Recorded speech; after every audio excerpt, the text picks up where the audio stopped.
It's a plant that just says Christmas whenever you see it. We're talking about poinsettias, and the Texas Farm Bureau introduces us to the Jones family, who works year-round to bring these festive plants along with Christmas trees to the Houston area. It's always fun this time of year. Christmas is my favorite season. I just enjoy being able to work in the greenhouse with all these poinsettias.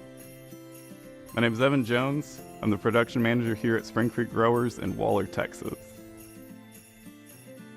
Poinsettias is probably on the smaller side of things of what we do. We grow a lot of other things, but poinsettias is kind of that special plant that just kicks off the holiday season. We've been doing it for many years. Our roots go back to Christmas trees.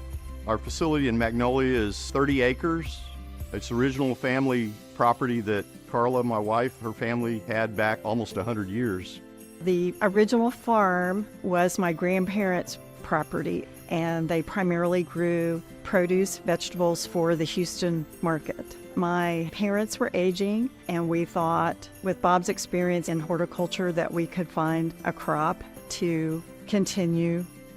With our short time in Southern California, we saw Christmas tree farms out there, choose and cut operations where families go out and cut their own Christmas tree.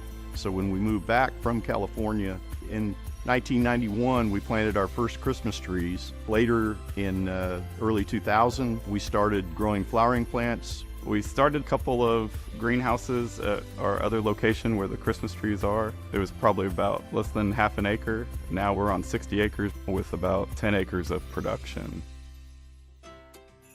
So a good poinsettia, what we really look for is just strong stems, upward kind of V-shaped, about 6 bracts. A bract is what we consider like the flower stem, if you're kind of looking at it. So we aim for at least 5, what looks like a flower. The actual flower is this little spot inside. To most people, they would consider, this circular area the flower. So we're kind of looking for about 5 of those that are completely solidly red. We receive cuttings from all over the world. It's a challenging period with an unrooted cutting, which is basically a piece of the plant that's been removed. They're put in propagation, we call it.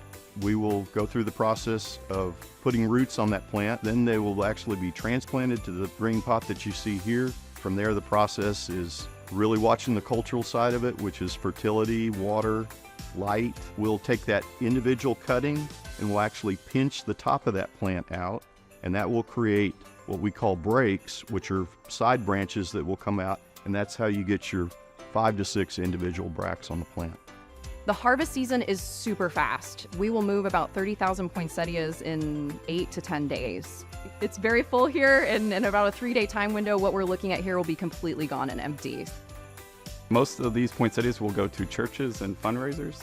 Fundraising with the poinsettias gives us an opportunity to really participate in what's happening in our hyper-local community. When they get into the home, the first thing you need to do is just unsleeve it very, very carefully. Poinsettias can be a little prone to breakage, so we just want to really treat them with care. We also put a foil pot covering over it just to kind of make it pretty and decorative for the holiday season, but they don't like to be sitting in water. And so my best recommendations is to water them about every other day or so, but make sure when you're watering, just take it over to the sink and let the water drip out the bottom of those drain holes. And once the drops are kind of done, then you can go ahead and put the poinsettia sleeve back on. They love heat. They do not like the cold, and the best spot for them is a windowsill to get some sunlight, but keeping them in about 70 degrees is their sweet spot. I love what we do. I love the clients that we serve. I love the community that we're a part of here. Just really enjoy, living out that legacy that we have. And our thanks to the Texas Farm Bureau for sharing that story with us. And that's all the time we have this morning. From all of us here at Ag Day, I'm Clinton Griffiths. Have a great day out in farm country.